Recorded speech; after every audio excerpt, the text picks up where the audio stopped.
A sunny day on the open road, and then this.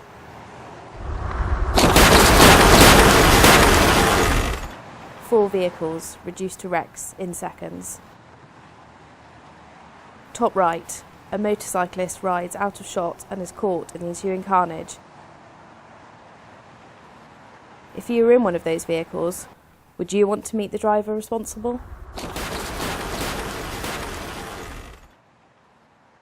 This is what Restorative Justice, or RJ as it's sometimes known, is all about, bringing victims and offenders together to put things right. I had terrible anxiety about many aspects of the crash and experienced post-traumatic stress disorder. For the purpose of this film, the victim's place is taken by another person, but what you hear are her exact words. I worried about the lorry driver. I worried about crashing again and what actually happened, and just felt unsettled. I've hurt people. I never intentionally went out there to hurt people. And basically I wanted to say I'm so sorry for the pain, suffering and anguish I've caused them, plus their family and friends and relatives. Martin now earns a living as a decorator and builder. For causing serious injury by dangerous driving, he lost his licence for 3 years and has decided never to drive an HGV again. He also went to prison for 15 months. But although both were keen to embrace the RJ process, meeting was far more difficult than either of them ever could have imagined. The day I met Martin was so unnerving but rewarding. I came away feeling that I'd had closure and had made peace with my feelings, and that I'd made peace with him too. I now feel I can move forward and leave the crash behind me. It's very, very hard. It's one of the hardest things I've ever had to do in my life, but I don't regret it at all.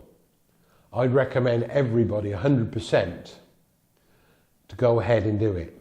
I remind you that we're here to discuss what's happened. The face-to-face meeting, what we call the conference, is the end of a lengthy and painstaking process. The conference only takes place when both parties have been thoroughly prepared, they know exactly what to expect, and we are confident that the outcome will be a positive one. The conference has managed to ensure that there are no surprises for either party or any confrontation. I went up to her and I just said, "Look, I'm so sorry." Even then I wanted to run, go. I thought, no, I've got to get closure. I've got to close this down, even though I'll never ever be able to forgive myself. I found the whole process very healing. The process was done in a suitable time frame. The facilitators were compassionate and caring, and I felt fully supported and prepared by them both. I recommend this to anyone who feels ready to face the experience, and you'll be supported appropriately. And if you're open-minded, you will experience quite a healing journey. I've got a life sentence with this.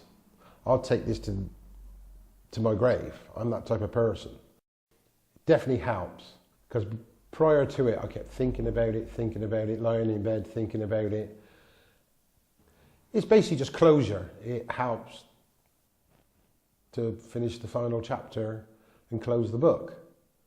As you can see from Martin's example, restorative justice is not a soft option, and it plays an important role in the Police and Crime Commissioner's plan. This is because it enables offenders to take responsibility for their actions and make amends, which in turn can reduce reoffending.